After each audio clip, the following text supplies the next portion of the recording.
Welcome in, ladies and gentlemen.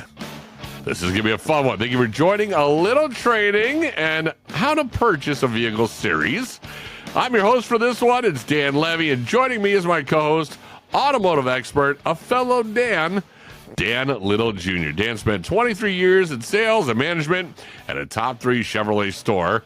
He has assisted thousands of customers with not only getting a great deal, but also having a very enjoyable experience in the process. Dan, would you like to tell our viewers what we will be covering for today? So today we're going to be covering vehicle pricing. I want to go over with you guys a good explanation as to what the manufacturer suggests a vehicle is worth, how internet pricing works, and what you should expect to be paying for a vehicle. All right, so it sounds like we've got a lot to dive into, so let's get started. Today's topic, vehicle pricing. Dan, would you be able to start explaining MSRP versus internet pricing and new vehicles and all that fun foreign language stuff? Sure, yeah. So MSRP stands for Manufactured Suggested Retail Price, which is essentially what the manufacturer feels that vehicle's worth. For you as a consumer, it's nice to know that that price could be found right on the window sticker of every vehicle. Internet pricing is going to be what you're going to see on third-party sites as well as a dealership website that's promoting the price that dealership would be willing to sell that vehicle for. All right, so is this the price that a customer should expect to pay for the vehicle, or is that something different? So yes and no. This is where you got to pay attention to fine print. There's a lot of dealers out there that are doing things above board, but even with that, most of that pricing is going to include things like rebates and incentives. So you want to make sure that all those numbers actually jive with each other. A good example would be, I know that there's dealers that are closer to manufacturers, so because of that, they have the ability to advertise pricing such as employee pricing or supplier discounts, mainly because majority of their customer base would qualify for that. However, as an individual that isn't an employee or a supplier, that price does kind of come across a little bit as misleading because that isn't something that's going to be available to you. So I strongly suggest reading the disclaimers there as you're looking at those pricing. Well, I'm a voiceover guy, and I read those disclaimers really fast.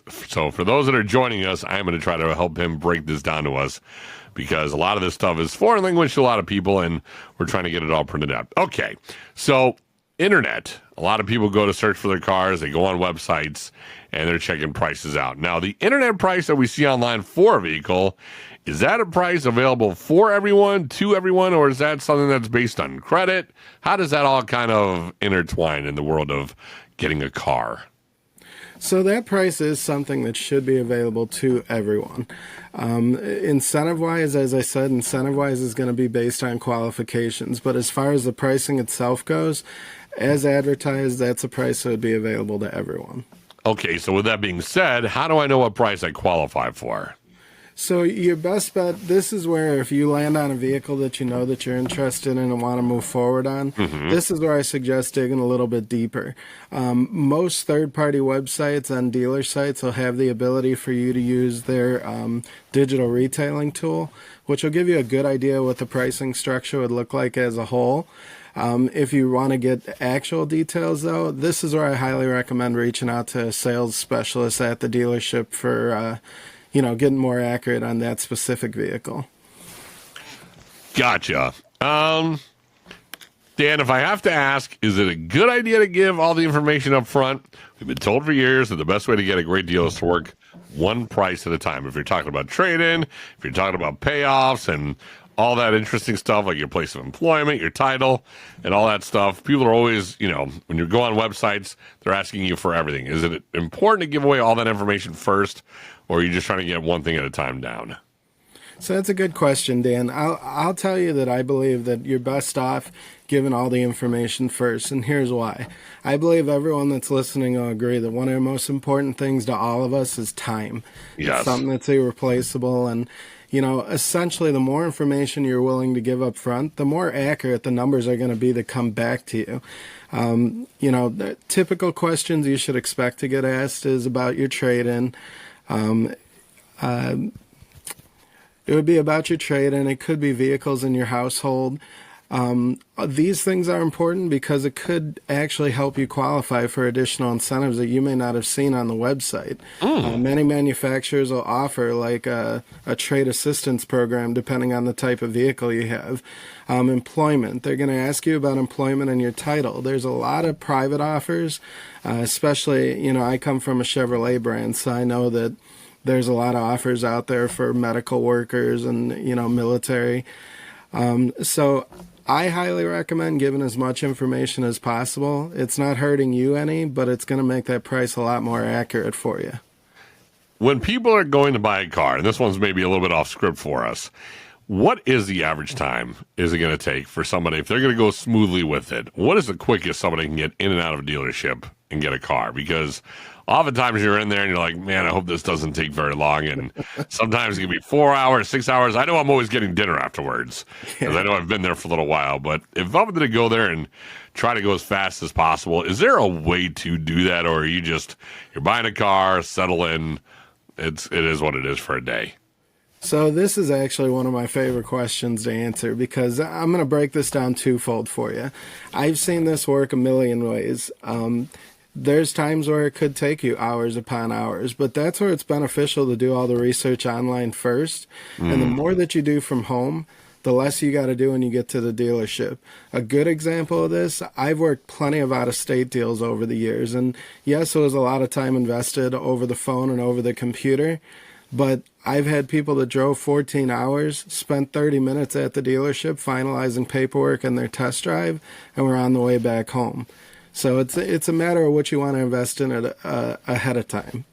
You had somebody drive 14 hours to meet you to buy a car. That's how I know you're a guy that we could trust.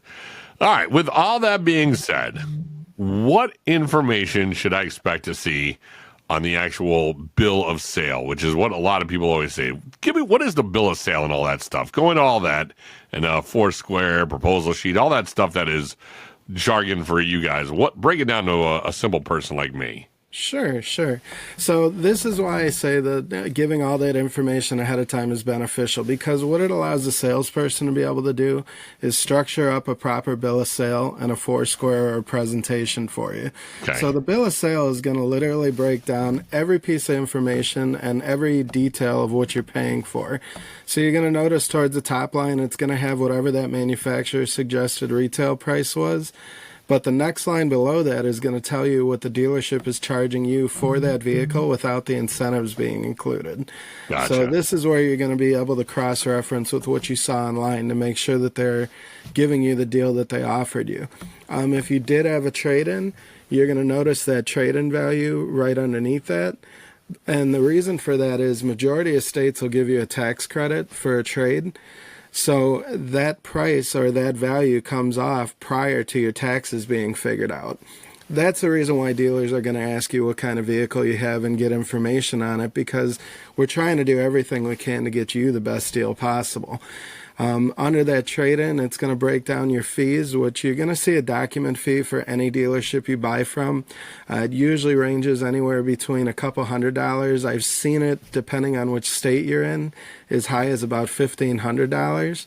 And that's the fee that you're paying for all the paperwork to get processed and, all the headaches that we don't want to deal with being done by the dealership. Your taxes will show up on there. If you're getting new plates or transferring plates, that'll be on there.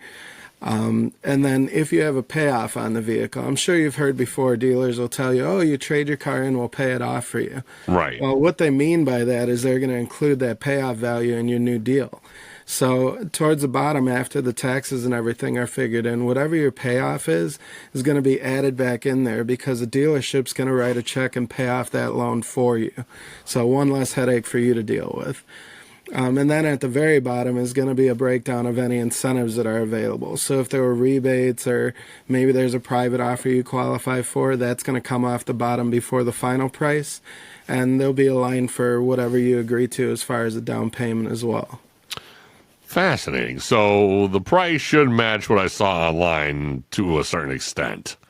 Yeah, typically you're going to see that price, or you may even see something a little bit lower, depending on if the dealership's willing to discount it for you.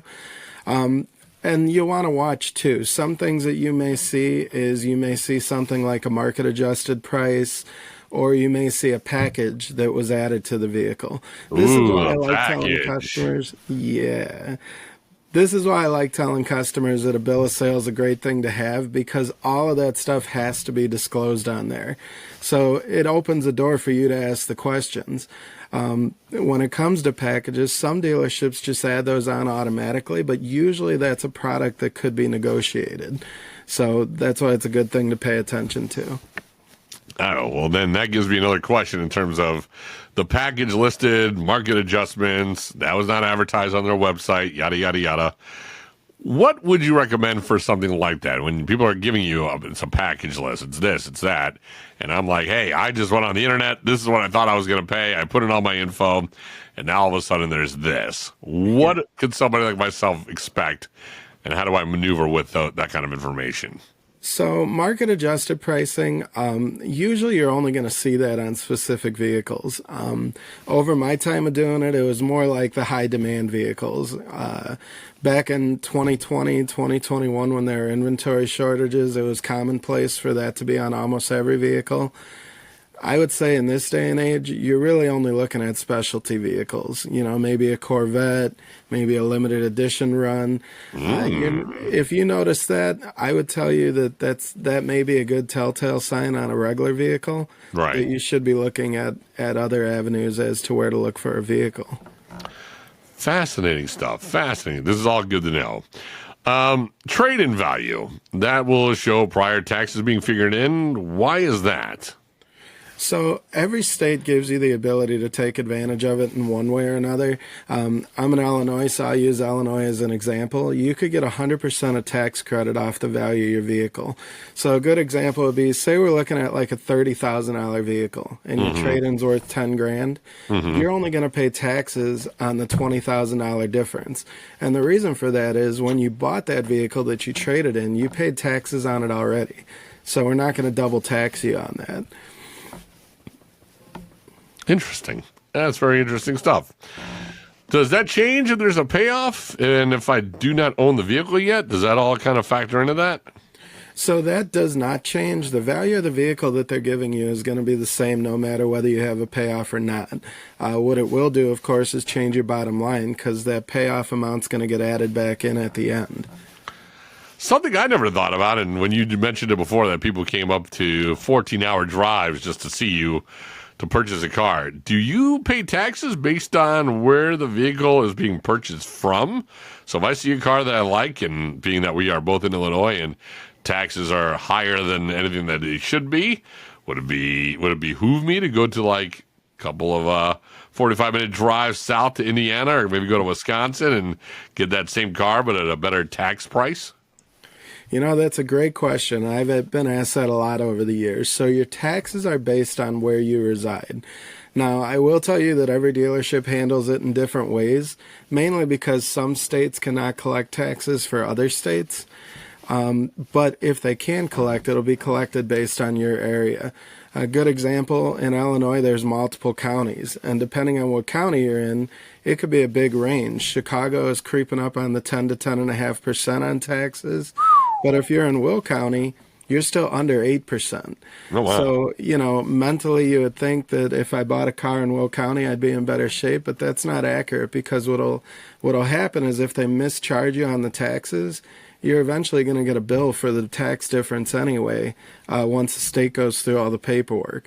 So I usually always recommend that you double check your bill of sale to make sure that the tax percentage was factored for your county, because that's what's going to ultimately be your payment there anyway. Interesting. All right, so you also mentioned the proposal. Go over for our listeners and myself on what I would see there. Go into the proposal situation. Sure. So the proposal is also known as a foursquare at a dealership. And the reason is literally it's a piece of paper with four squares. So in that top square, it's going to go over what the price of the vehicle is and what the agreed sale price is. Usually the other top box is going to have your trade-in value. And then there'll be a box with the incentive and the down payment amount that you're utilizing. And that final box is usually going to have a breakdown of estimated payments based on a couple different terms to give you an idea of what's available. So that's essentially what the proposal is, but that's what's going to give you the best idea of what you're going to look at if you're looking for a cash out the door price and or what's my payments going to look like. Interesting. That's all interesting stuff. All right. Well, I know that I've learned a lot for today. You've given us a lot to digest on. I hope our listeners did as well, and that's going to conclude today's episode of A Little Training and Understanding Vehicle Pricing. Tune in to our next episode next week where we will dive even deeper into all you need to know when trading in a vehicle. Dan, did you have anything else you wanted to add before we dip out of here? No, I just want to thank everyone for tuning in, and I look forward to hopefully seeing you guys all on our next episode. If our viewers would like additional info or contact, how can they do so? So I actually have an app for A Little Training that's going to have additional training and whatnot on it, as well as my contact info. You're welcome to go there, or you could reach me at dlittle@alittletraining.com. And you also do personal training sessions for groups and stuff like that. If people wanted to sign up for a group session, how would they go about doing that?